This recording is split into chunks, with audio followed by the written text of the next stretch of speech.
नमस्कार मेरे प्रिय छात्रों, एक बार फिर से आप सभी का स्वागत है आपके अपने ही YouTube channel study channel MP में।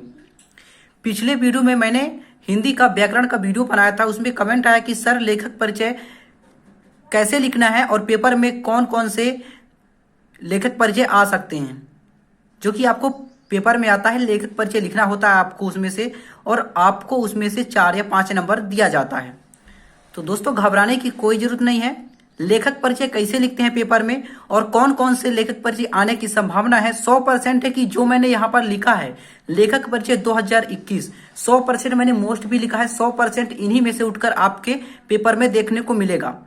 मैंने 4 लिखा है, इन 4 में से 2 आपके पेपर में 100% है कि आपको देखने को यही मिलेंगे। और आप अगर इनको तैयार कर लेते हैं तो आप अपने पेपर में लिख पाएंगे और पूरा नंबर आप पा पाएंगे। तो पहला क्या मैंने लिखा, आचार्य रामचंद्र शुक्ल।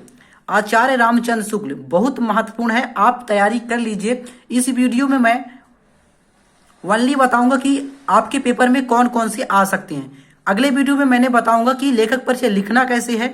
नीचे मैंने कवि परिचय भी लिखा है, लेखक परिचय और कवि परिचय दोनों लिखा है। कैसे लिखना है, कैसे लिखा जाता है, ताकि आपका नंबर एक भी ना कट पाए। अगर 4 नंबर का आता है तो 4 में 4 पाए, 5 नंबर का आता है तो 5 में 5 आप पाए।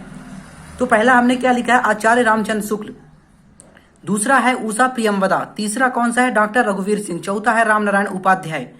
तो लेखक परिचय जो होता है तो मैं पिछली वीडियो में बताऊंगा कि कैसे लिखना है। मैंने दूसरा प्रश्न में लिखा है कि कवि परिचय। लेखक परिचय भी आता है और कवि परिचय भी आता है, उसमें से आपको लिखना होता है। कवि परिचय में मैंने लिखा है तुलसीदास, बहुत मोस्ट है। अगला है सूरदास, तीसरा है मैथिली शरण गुप्त, चौथा है कबीर दास और 5वां है जयशंकर प्रसाद। अगर आप इनको याद कर लेते हैं, अगर आप इनको तैयारी कर लेते हैं तो आप अपने पेपर में 100% है कि आप अपने पेपर में लिख पाएंगे और आप पूरा नंबर पा पाएंगे। मैंने इधर रचनाएं भी कुछ लिखा है।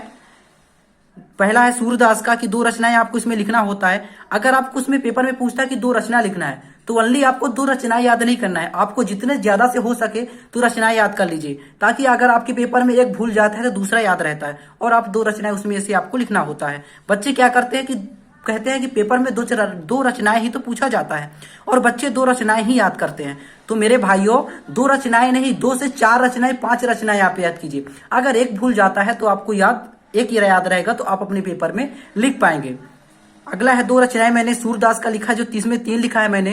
पहला है सूर सागर, दूसरा है सूर सरावली, तीसरा है साहित्य लहरी। दूसरे में क्या है कि तुलसीदास, मैंने तुलसीदास इनका भी 4 रचनाएं लिखा है। पहला क्या है रामचरितमानस, दूसरा है दोहावली, तीसरा है कवितावली और चौथा है विनय पत्रिका। तो आप स्क्रीनशॉट ले सकते हैं।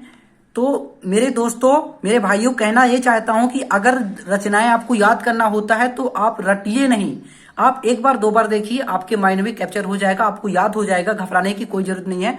आपको फिर से दिखाई दे रहा हूं, आप स्क्रीनशॉट ले सकते हैं कि आपके पेपर में कौन कौन से कवि परिचय, ये आप स्क्रीनशॉट ले सकते हैं। इनमें से ही आपको देखने को मिलेगा, इन्हीं में से आपको देखने को मिलेगा, 100% है ना। और आपको दिखा रहा हूं कि लेखक परिचय, ये आपको दिखा रहा हूं, ये आप देख लीजिए, आप स्क्रीनशॉट ले सकते हैं। अगले वीडियो में मैं बताऊंगा कि लेखक परिचय, कवि परिचय पेपर में लिखा कैसे जाता है और आपको पूरा का पूरा आपको नंबर मिलेगा। तो दोस्तों आपको वीडियो कैसा लगा, अच्छा लगा होगा तो प्लीज वीडियो को लाइक कीजिए, चैनल को सब्सक्राइब कीजिए और अपने दोस्तों को शेयर कीजिए और कमेंट में बताइए कि आपको आगे परेशानी क्या है, ताकि मैं आपकी परेशानी का पूरा हल दे सकूं। फिर मिलते हैं अगले वीडियो में, तब तक के लिए जय हिंद, वंदे मातरम।